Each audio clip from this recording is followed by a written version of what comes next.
ನಮಸ್ಕಾರ ವೀಕ್ಷಕರೇ, ತಮ್ಮೆಲ್ಲರಿಗೂ ಕನ್ನಡ 3D ಸಿಟಿ ವಾಹಿನಿಗೆ ಆತ್ಮೀಯ ಸ್ವಾಗತ.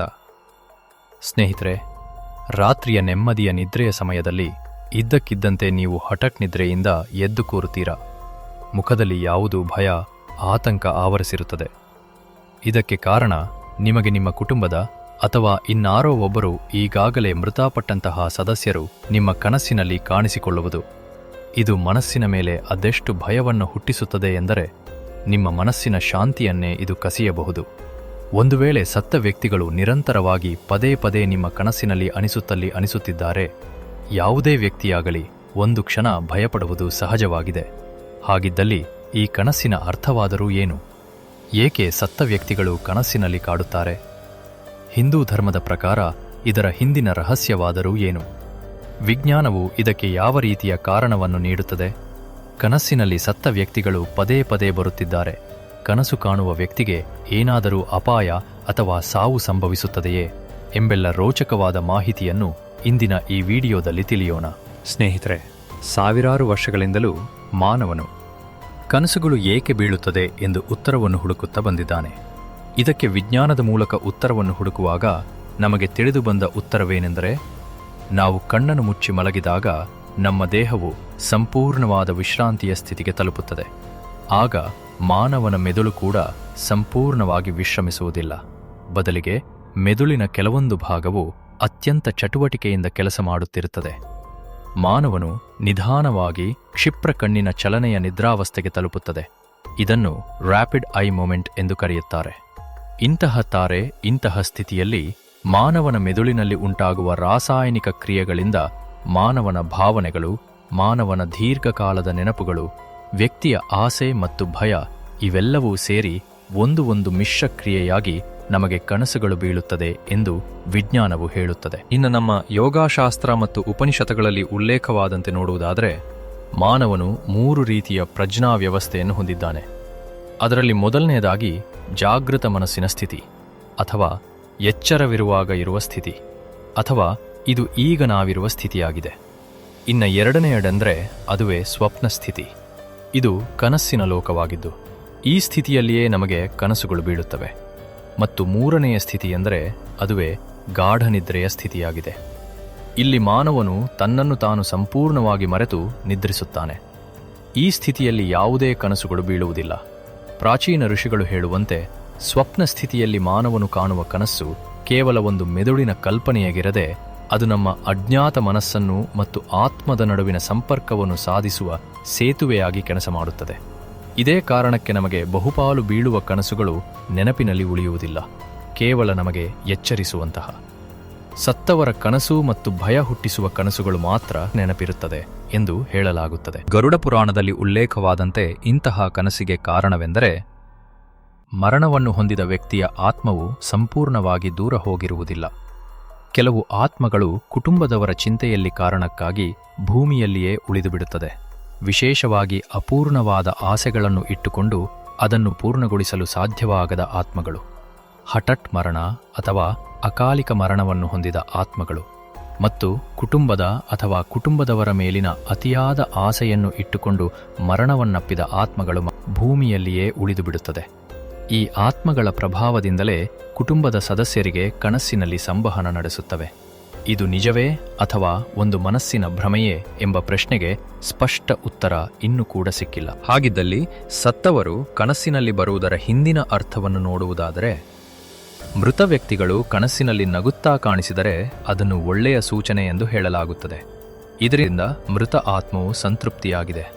ಮೃತರ ಆಶೀರ್ವಾದವು ಸದಾ ನಿಮ್ಮ ಅಥವಾ ನಿಮ್ಮ ಕುಟುಂಬದ ಮೇಲೆ ಇದೆ ಎಂಬ ಅರ್ಥವನ್ನು ಸೂಚಿಸುತ್ತದೆ. ಅದೇ ಅಳುತ್ತಾ ಇರುವಂತೆ ಕಾಣಿಸಿದರೆ ಆತ್ಮವು ಅತೃಪ್ತಿಯಾಗಿದೆ. ಇದರಿಂದ ನಿಮ್ಮ ಕುಟುಂಬದ ಮೇಲೆ ಪಿತೃಗಳ ಶಾಪ, ಅಶಾಂತಿಯ ಸಂಕೇತ, ಅಪೂರ್ಣವಾದ ಪಿತೃಗಳ ಆಸೆ ಅಥವಾ ಪಿತೃದೋಷವೆಂದು ಹೇಳಲಾಗುತ್ತದೆ. ಇವುಗಳಿಗೆ ತರ್ಪಣ, ಶ್ರಾದ್ದ ಅಥವಾ ಪೂಜೆಗಳ ಮೂಲಕ ಪಿತೃದೋಷವನ್ನು ಕಡಿಮೆ ಮಾಡಬಹುದಾಗಿದೆ. ಕೆಲವೊಮ್ಮೆ ಆತ್ಮಗಳು ಕನಸಿನಲ್ಲಿ ಬಂದು ಏನನ್ನೋ ಮಾತನಾಡಲು ಯತ್ನಿಸುತ್ತಿದೆ ಎಂದು ನಿಮಗೆ ಭಾಸವಾದರೆ ಅದನ್ನು ಭವಿಷ್ಯದಲ್ಲಿ ಸಂಭವಿಸಬಹುದಾದಂತಹ ಯಾವುದೋ ಎಚ್ಚರಿಕೆ ಅಥವಾ ಆಶೀರ್ವಾದದ ಸೂಚನೆಯಾಗಿಯೂ ಅಥವಾ ಅವರು ಹೇಳುವ ಸೂಚನೆಯಂತೆ ಘಟನೆಗಳು ನಿಜವಾಗಿ ನಡೆದಿರುವುದು ಕೂಡ ನಡೆದಿದೆ. ಸತ್ತವರು ಆಹಾರವನ್ನು ಕೇಳುವಂತೆ ಕನಸು ಬಂದಾಗ ಅದು ಪಿತೃಗಳಿಗೆ ಮಾಡುವ ಕಾರ್ಯದಿಂದ ಆತ್ಮಗಳು ಅತೃಪ್ತವಾಗಿದೆ ಎಂಬ ಸೂಚನೆಯನ್ನು ಕೊಡುತ್ತದೆ. ಇದಕ್ಕೆ ಪಿತೃಗಳಿಗೆ ಅನ್ನದಾನ, ಪೂಜೆ, ಅವರಿಗೆ ಎಡೆಯನ್ನು ಇಡುವುದು, ಇಂತಹ ಮುಂತಾದ ಕಾರ್ಯಗಳನ್ನು ಮಾಡಬೇಕೆಂಬ ಸೂಚನೆಯನ್ನು ನೀಡುತ್ತದೆ.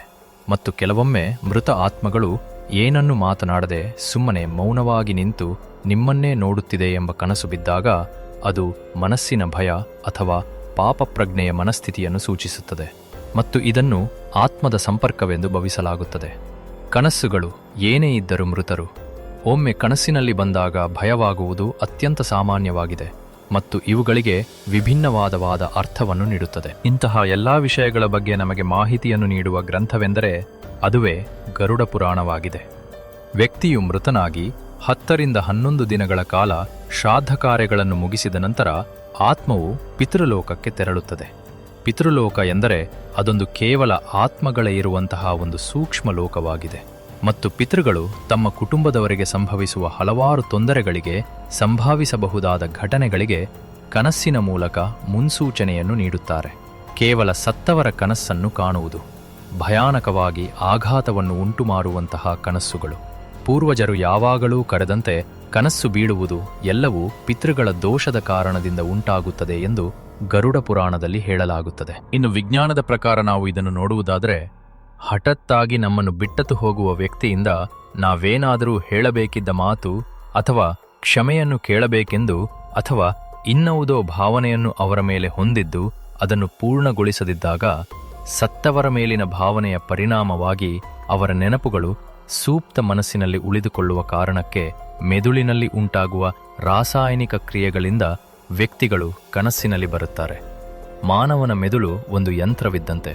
ಮೃತರ ಸಂಬಂಧಿಸಿದ ಯಾವುದೂ ಹಾಡು, ಭಾವಚಿತ್ರ ಅಥವಾ ಮೃತರ ಸಂಬಂಧಿ ಯಾವುದೋ ಒಂದು ವಸ್ತುವಿನ ಮೂಲಕವೂ ಮೃತರು ಮನಸ್ಸಿನಲ್ಲಿ ಬಂದಾಗ ಮನಸ್ಸಿನ ಈ ಭಾವನೆಯೂ ಕೂಡ ಮೃತರು ಕನಸಿನಲ್ಲಿ ಬರುವಿಕೆಯ ಸಂಭವ ಹೆಚ್ಚಿರುತ್ತದೆ. ಮೃತರು ಕನಸಿನಲ್ಲಿ ಬರುವುದರ ಹಿಂದಿನ ವೈಜ್ಞಾನಿಕ ಕಾರಣವೆಂದರೆ, ಮೊದಲನೆಯದಾಗಿ ಮಾನವನ ಮೆದುಳು ಒಂದು ಯಂತ್ರದಂತೆ ನೆನಪುಗಳನ್ನು ಪದೇ ಪದೇ ಮೆಲುಕು ಹಾಕುತ್ತಿರುತ್ತದೆ. ಇದರಲ್ಲಿ ಮೃತರ ಆಲೋಚನೆಗಳು ಸೇರಿ ಅನೇಕ ವಿಷಯಗಳನ್ನು ಹೊಂದಿರುತ್ತದೆ. ಇದನ್ನು ವೈಜ್ಞಾನಿಕವಾಗಿ ಮೆಮೊರಿ ರಿಪ್ಲೈ ಎಂದು ಕರೆಯುತ್ತಾರೆ. ಎರಡನೆಯದಾಗಿ, ಆತ್ಮೀಯರನ್ನು ಕಳೆದುಕೊಂಡಾಗ ಆಗುವ ಮನಸ್ಸಿನ ದುಃಖವನ್ನು ಮೆದುಳು ತಕ್ಷಣ ಸ್ವೀಕರಿಸಲು ಸಾಧ್ಯವಾದ ಇದ್ದಾಗ ಅವರ ನೆನಪನ್ನು ಮೆದುಳು ಪುನರಾವರ್ತಿಸುತ್ತದೆ. ಇದು ಒಮ್ಮೊಮ್ಮೆ ಭಯಾನಕವಾಗಿ, ಶಾಂತವಾಗಿ, ತುಂಬ ನಿಜವೆಂಬಂತೆ ನಮಗೆ ಕನಸು ಬೀಳುತ್ತದೆ. ಮೂರನೆಯದಾಗಿ, ಸತ್ತವರ ಕನಸು ಬಿದ್ದಾಗ ಅವರ ಆತ್ಮವು ನಮ್ಮ ಸುತ್ತಲೂ ಓಡಾಡುತ್ತಿದೆ, ಮಲಗಿದಾಗ ಎದೆಯ ಮೇಲೆ ಕೂತು ಉಸಿರನ್ನು ಗಟ್ಟಿಸುತ್ತಿದ್ದಾರೆ ಎಂಬಂತೆ ಭಾಸವಾಗುವುದಕ್ಕೆ ಕಾರಣವನ್ನು ಸ್ಲೀಪಿಂಗ್ ಪ್ಯಾರಲಿಸಿಸ್ ಎಂದು ಕರೆಯುತ್ತಾರೆ. ಇದಕ್ಕೆ ಕಾರಣ ಮನಸ್ಸಿನಲ್ಲಿ ಉಂಟಾಗುವ ಮಾನಸಿಕ ಭ್ರಮೆ ಮುಖ್ಯ ಕಾರಣವಾಗಿದೆ ಮತ್ತು ಅಪೂರ್ಣ ನಿದ್ರೆ ಮತ್ತು ಹೆಚ್ಚಿನ ಆತಂಕ ಮತ್ತು ಅಧಿಕ ಒತ್ತಡ ಕಾರಣವೆಂದು ವಿಜ್ಞಾನವು ಹೇಳುತ್ತದೆ. ಸಿದ್ಧಾಂತಗಳು ಮತ್ತು ವಿಜ್ಞಾನವು ಅದೇನೇ ಹೇಳಿದರು, ನಿಜ ಜೀವನದಲ್ಲಿ ನಡೆದಂತಹ ಘಟನೆಗಳು ಇಂದಿಗೂ ವಿಜ್ಞಾನಕ್ಕೂ ಸವಾಲಾಗಿ ನಡೆದ ಘಟನೆಗಳು ಎಲ್ಲದಕ್ಕೂ ಸವಾಲಾಗಿ ನಿಂತಿದೆ. ಇದನ್ನು ನೋಡುವುದಾದರೆ, ಗುಜರಾತಿನಲ್ಲಿ ನಡೆದ ಒಂದು ಘಟನೆ ಎಂದರೆ, ಒಬ್ಬ ಮಹಿಳೆ ತನ್ನ ತಂದೆಯನ್ನು ಕಳೆದುಕೊಂಡ ಬಹಳ ದಿನಗಳ ನಂತರ ಪ್ರತಿ ರಾತ್ರಿ ಅವರನ್ನು ಕನಸಿನಲ್ಲಿ ಅವರ ತಂದೆಯನ್ನು ನೋಡತೋದಾಗಿದ್ದರು. ಒಂದು ಕನಸಿನಲ್ಲಿ ಅವರವರ ತಂದೆ ಹೇಳಿದರು, ಅಲ್ಮಾರಿಯ ಎಡಭಾಗದಲ್ಲಿ ಒಂದು ಫೈಲ್ ಇದೆ, ಅದನ್ನು ತೆಗೆದುಕೋ ಎಂದರು. ಎಂದಿನಂತೆ ಬೆಳಗ್ಗೆ ಎದ್ದಾಗ ಅವಳು ಅದನ್ನು ಸಾಮಾನ್ಯ ಕನಸು ಎಂದುಕೊಂಡಳು. ಆದರೆ ಕೆಲವು ದಿನಗಳ ನಂತರ ಅವಳು ಆ ಅಲಮಾರಿಯನ್ನು ಪರಿಶೀಲಿಸಿದಾಗ ನಿಜವಾಗಿಯೂ ಅಲ್ಲಿ ಒಂದು ಮುಖ್ಯ ದಾಖಲೆ ಫೈಲ್ ಸಿಕ್ಕಿತು ಎಂದು ಹೇಳಲಾಗುತ್ತದೆ. ಈ ಘಟನೆ ಅವಳಿಗೆ ಆಘಾತ ತಂದಿತು. ಈ ರೀತಿಯ ಮತ್ತೊಂದು ಘಟನೆಯನ್ನು ನೋಡುವುದಾದರೆ, ಒಬ್ಬ ವ್ಯಕ್ತಿಗೆ ಒಮ್ಮೆ ತನ್ನ ಮೃತ ತಾಯಿಯ ಆತ್ಮವು ಕನಸಿನಲ್ಲಿ ಬಂದು ನಾಳೆ ಪ್ರಯಾಣವನ್ನು ಮಾಡಬೇಡವೆಂದು ಹೇಳುತ್ತಾಳೆ. ಇದರಂತೆಯೇ ಅವನು ಪ್ರಯಾಣವನ್ನು ರದ್ದುಗೊಳಿಸುತ್ತಾನೆ. ತಕ್ಷಣ ಅವನು ಹೋಗಬೇಕಿದ್ದ ವಿಮಾನವು ಅಪಘಾತಕ್ಕಿದಾಗಿ ಎಲ್ಲರೂ ಮೃತಪಾಡುತ್ತಾರೆ. ಈ ಘಟನೆಯು ನೋಡಲು ಕಾಕಾತಾಳೀಯವಾಗಿದ್ದರೂ ವಿಜ್ಞಾನಕ್ಕೂ ಇಂತಹ ಪ್ರಶ್ನೆಗಳು ಸವಾಲಾಗಿ ಸಂಭವಿಸಿವೆ. ಇದೆಲ್ಲ ಕೇವಲ ಮನಸ್ಸಿನ ಭ್ರಮೆಯೋ ಅಥವಾ ಯಾವುದೋ ಆಪತ್ತಿನ ಸೂಚನೆಯೋ? ನಿಮ್ಮ ಅಭಿಪ್ರಾಯವನ್ನು ಕಾಮೆಂಟ್ ಮೂಲಕ ತಿಳಿಸಿ. ಇಂತಹುದೇ ಇನ್ನೊಂದು ರೋಚಕವಾದ ಹಲವಾರು ವಿಡಿಯೋಗಳಿಗಾಗಿ ನಮ್ಮ ಕನ್ನಡ 3D CT ವಾಹಿನಿಯನ್ನು ಪ್ರೋತ್ಸಾಹಿಸಿ. ಧನ್ಯವಾದಗಳು.